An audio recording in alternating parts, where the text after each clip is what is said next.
जिसका कोई नहीं उसके एपी सिंह। निर्भया के दोषियों के बाद अब हाथरस वाले बाबा का कोर्ट में करेंगे बचाव। हाथरस भगदड़ में अब तक 121 लोगों की मौत हो चुकी है। वहीं पुलिस मामले में जांच शुरू कर चुकी। केस दर्ज करने के बाद पुलिस ने 6 लोगों को गिरफ्तार किया है। बताया जा रहा है कि इस घटना के बाद से ही भोले बाबा यानी कि सूरजपाल अपने मैनपुरी आश्रम में है। मंगलवार को ही घटना को लेकर भोले बाबा ने 24 घंटे बाद बुधवार को अपनी पहली प्रतिक्रिया दी है। बाबा का ये कहना है कि उनके सत्संग में भगदड़ कुछ असामाजिक तत्वों की वजह से हुई। उन्होंने इस मामले में सुप्रीम कोर्ट के वकील एपी सिंह को अपने पैरोकार बनाया है। बता दें, एपी सिंह इससे पहले निर्भया कांड और सीमा हैदर का भी केस लड़ चुके हैं। एपी सिंह ने यह बताया कि बाबा के पास कोई ना मोबाइल फोन है, न ही वो यूट्यूब चैनल चलाते हैं। सोशल मीडिया से भी वो पूरी तरह से दूर रहते हैं। वो पूरी तरह से सुचिता का जीवन जीते हैं। इसी कारण इसमें देर हुआ। वकील ने कहा है कि वह इस मामले की जांच करवाएंगे कि कौन लोग हैं जिन्होंने इस घटना को अंजाम दिया। वहीं एपी सिंह वकील हैं जिन्होंने कई ऐसे विवादित केस को लड़ा जिसे लेने के कारण उनकी खूब आलोचना की गई। एपी सिंह ने निर्भया सामूहिक दुष्कर्म के दोषियों का केस लड़ा। इसके अलावा वे हाथरस रेप मामले में आरोपियों की तरफ से भी केस लड़ चुके हैं। इसके अलावा उन्होंने चिन्मयानंद का भी केस लड़ा था। वहीं हाल ही में वह पाकिस्तानी महिला सीमा हैदर की पैरवी करने के कारण भी सुर्खियों में रही। एक बार बातचीत में एपी सिंह ने बताया कि आखिर क्यों वे दोषियों का केस ही लड़ते हैं।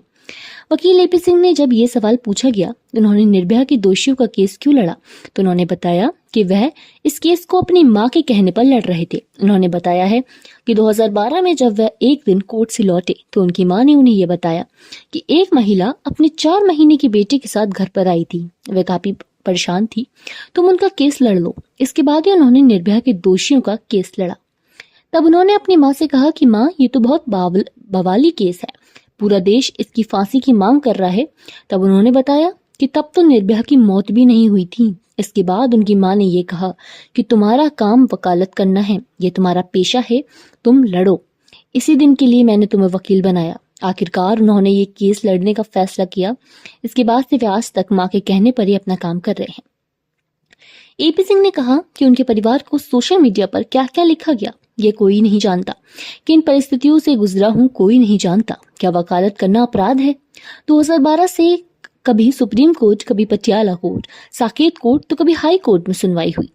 क्या कभी मेरे परिवार में खुशी गम नहीं हुआ होगा? इसी केस से मेरे सारे नाते टूट गए, सामाजिक रिश्ते खत्म हो गए, लेकिन मैंने न्याय की लड़ाई के लिए संघर्ष किया।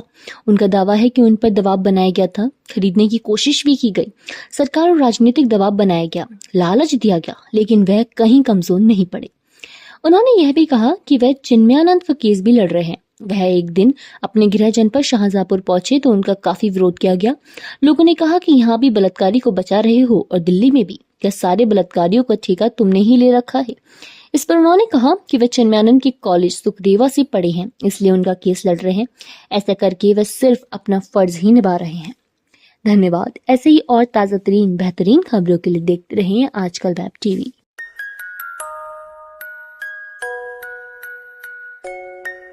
ऐसे ही और ताजा तरीन खबरों के लिए देखते रहिए आजकल वेब टीवी।